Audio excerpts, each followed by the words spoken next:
All right, let's go ahead and slay this monster bit by bit. Cellular respiration. It is not as straightforward as I like it to be, the process that being. So what we're gonna do, I'm gonna do a series of videos talking about this very process. And cellular respiration has four main phases. You have glycolysis, pyruvate oxidation, the Krebs cycle, also known as the citric acid cycle, and then oxidative phosphorylation. And throughout each phase, you have some terminology as it goes through each phase. And once you get a grasp of the terminology, you'll better understand the hand-drawn diagrams that are coming in a later video discussing what is going on during cellular respiration. And if you remember in my previous video, cellular respiration is one of the three main ways that ATP is made and produced. And before I get into the terminology, I'm gonna have to talk about redox, written right up here in the corner. And I'm gonna give you a zoom in at the end of the video to show you all of the terminology written out. Redox. Redox is short for reduction and oxidation. You're gonna have to get really familiar with these terms in order to understand what's going on here. Now, reduction means that a substance is gaining an electron. Oxidation means that it is losing an electron. This can be a little confusing because when you think reduction, you automatically think subtraction. No, reduction refers to what the substance is doing to another substance. In other words, it is reducing an electron to attain an electron for itself. Oxidation is a confusing term because when people see that word in science, they tend to affiliate it with oxygen. Oxidation in the context of cellular respiration has nothing to do with oxygen, but everything to do with what's happening to a substance as the substance is losing or giving away an electron. So that's what oxidation is. Let that swirl in your head for a few moments. Now, let's get into the main terminology, starting with what's going on in glycolysis. Now, pyruvate is a 3-carbon branch off of a 6-carbon chain. So, brief explanation. Whenever a 6-carbon chain splits into pyruvate, those two 3-carbon chains has its own separate process. And in other words, this repeats twice. So pyruvate is just simply a 3-carbon sugar of what once was a 6-carbon sugar. Then you have coenzymes. Coenzymes are non-protein based enzymes that are responsible for enzyme function. I know that sounds redundant, but that's why it's called a coenzyme, because it's non-protein based. That's the main thing to remember there.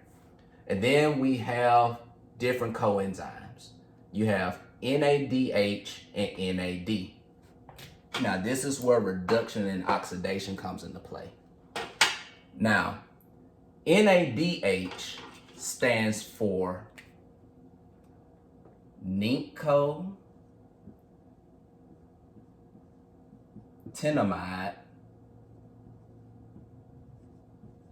adenine dinucleotide.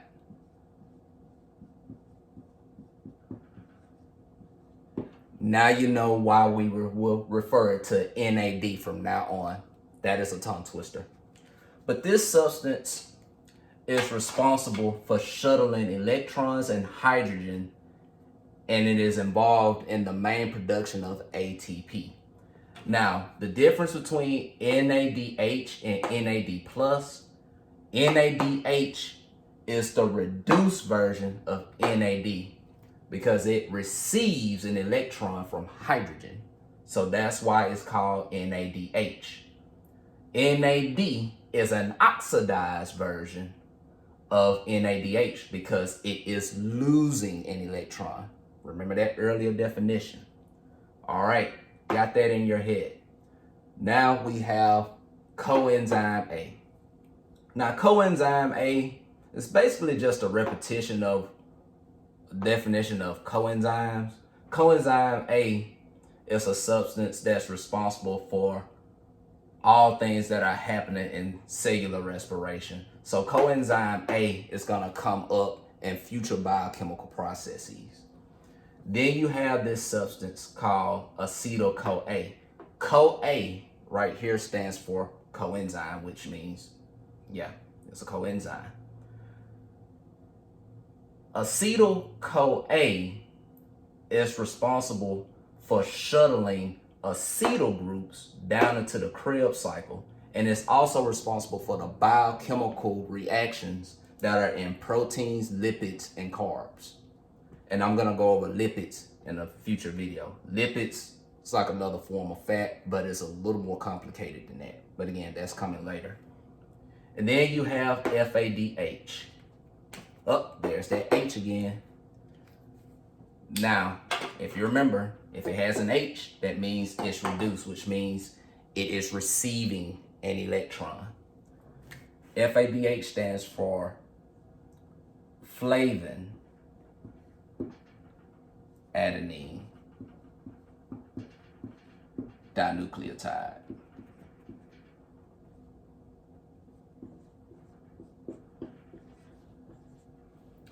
And FADH is responsible for taking high energy electrons and shifting them over into the electron transport chain. And the electron transport chain is a network or series of protein connections within the mitochondria.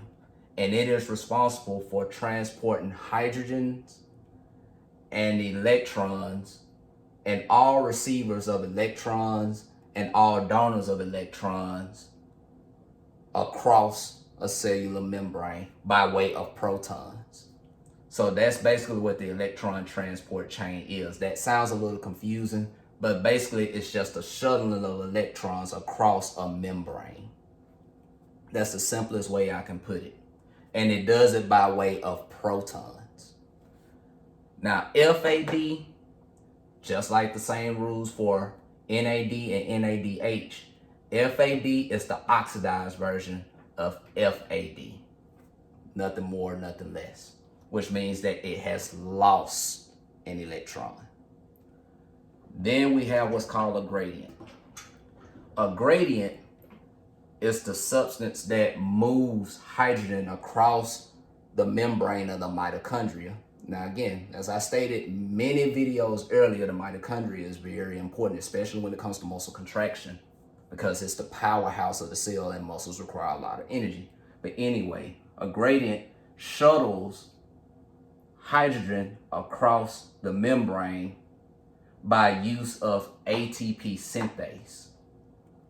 And ATP synthase is a substance that breaks down ATP using ADP and a non-carbon-based phosphate, which means that it is an inorganic phosphate. So that's the terminology of cellular respiration. And I'm gonna just turn it here. I'm gonna start from number 1. You have glycolysis. Well, these angles are very awkward because this camera is mirrored. Starts with pyruvate and glycolysis, then coenzymes. Then you have your NADH, your NAD. Then pyruvate oxidation. You have, and I apologize, this is very poor camera angling because I can't really see it from this angle. I want you to see it. You have coenzyme A, acetyl-CoA, and then you have FADH, and then you have the electron transport chain and the oxidative phosphorylation, then FAD, which is the oxidized version of FADH.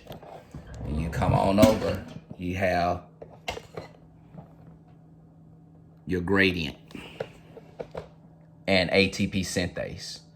And one nugget of information: synthase, or anything with ASE at the end of it simply means that it is an enzyme and it's usually utilized in breaking something down.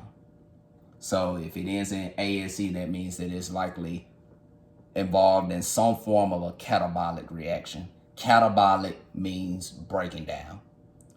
So I strongly advise you go back and watch this video several times to get a familiarity with the terminology as I go over cellular respiration from glycolysis all the way through oxidative phosphorylation. And also get reduction and oxidation in your head, because it's real easy to get those terms confused. Reduction in this case, again, means that it is receiving an electron or it's gaining an electron. Oxidation means that it is losing an electron, or an electron is being taken from it, or it's giving off an electron. So hang 10, we're gonna get through this in one piece, bit by bit. Hang tight, don't give up.